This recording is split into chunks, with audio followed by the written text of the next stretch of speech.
rescue crews are still trying to make sure they have everyone accounted for. And all the victims, they're trying to find all the victims, when some folks decided to turn this tragedy into a political talking point. And even this afternoon, as we learned that the train was likely way over the speed limit, according to the authorities, when it went off the rails, the political finger-pointing continued without pause.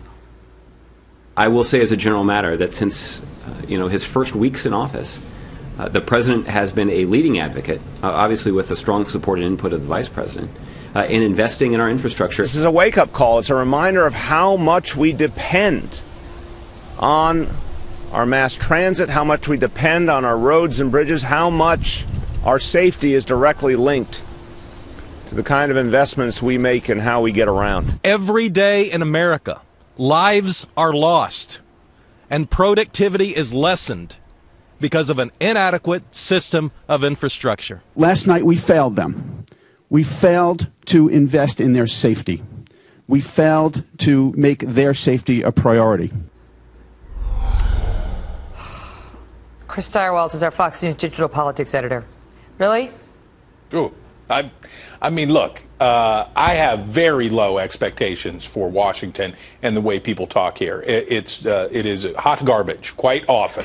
And I live in that world, and I know that. So I expect very little of these people. Right, exactly. I'll settle for that. But let me tell you something.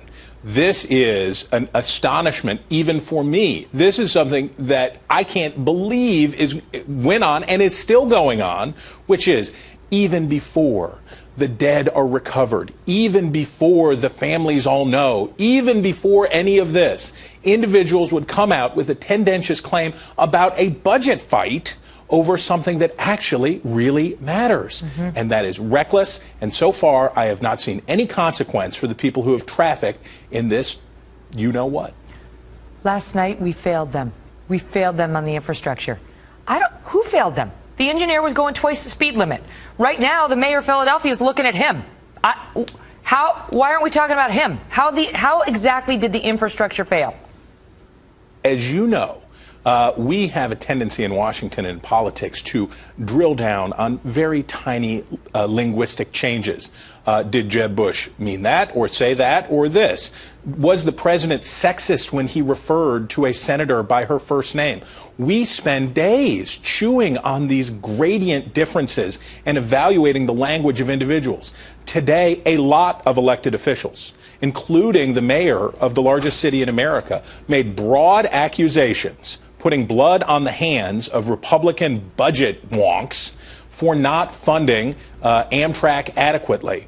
That was reckless. That was endangering the civil discourse in America. And if that's where we're starting, where do you go from there? What's the next step after that, for goodness sakes? I mean, what's really nuts about it is the only infrastructure from what we're seeing now that may have stopped that crash is it's called the positive train control that would allow the track to, I guess, override an errant driver, and a train engineer like that. And Congress had already mandated that be installed, and it's being installed on all these tracks. They just hadn't gotten to this particular track yet. And according to our information, that wasn't driven by a lack of funding. It just takes a while. They just passed it in the recent past after this other accident, so they were working on it. So, I mean, it's not a failure of infrastructure. Right now, it looks like a failure of an engineer to obey the speed limit. And here's the thing, and this is why this should concern us all, beyond just this accident, beyond anything else. We have a total inability to talk about what matters right now, and we have a total inability to focus on the thing that is at hand. In this moment, it is deal with what happened, get the facts, and then come to conclusions. If we're gonna put the cart before the horse every single time, guess what? Real problems don't get solved because we're going to spend all of our time fighting over the phony stuff. Great to see you, Chris. You bet. Joining